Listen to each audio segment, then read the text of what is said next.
Above all, we need to recover pride in our own cultural heritage. If you are in college now, you probably have encountered people who think that there is nothing good about the West, that there's nothing good about Western civilization, that all that Westerners have been are rapacious imperialists and colonialists who have subjugated and oppressed the rest of the world. Have you ever heard that? Yes, I expect you have. And in the 1970s, there was a scholar, so-called, named Edward Said, who wrote a book called Orientalism, which destroyed Middle East studies in the United States.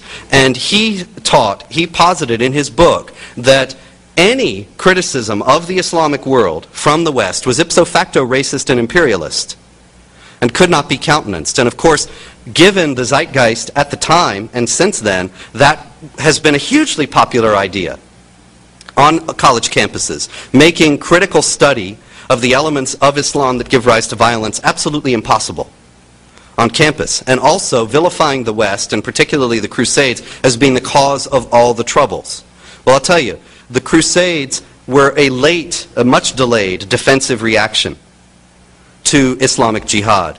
Islamic jihad warriors came out of the Middle East, came out of Arabia in the 7th century, and they conquered very swiftly the Middle East and North Africa. The Middle East and North Africa were Christian lands and had been for hundreds of years at that time. They had not attacked Arabia. They had not threatened the Muslims. There was no provocation for the attack. It was mandated by the jihad imperative. 450 years after these unprovoked attacks had led to the Islamization of all of North Africa, all of the Middle East, and significant portions of Eastern Europe and Spain, only then was there any reaction in a military form from Europe, and that was the Crusades. And they were only trying not to roll back the whole of these conquests, but simply to gain control of the Holy Land so that Christian pilgrims there would be safe.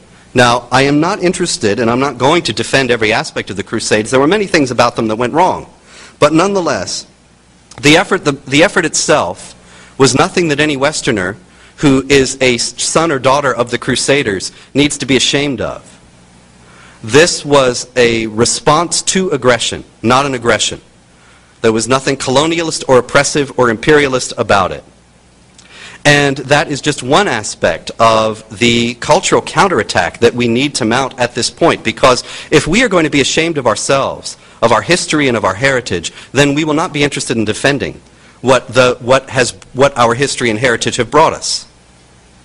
And we will not have the spiritual energy to resist the jihad that is advancing not only militarily, but in many, many ways, in more subversive ways, in Western Europe and the United States today. And so, it is not cultural cheerleading or Western apologetics to stand up, or religious Christian apologetics to stand up and say that Western civilization has been a great civilization and has built a great thing that is unrivaled in the world.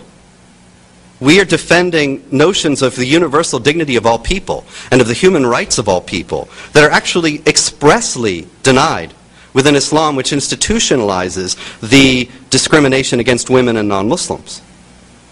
And we should make no apologies for that.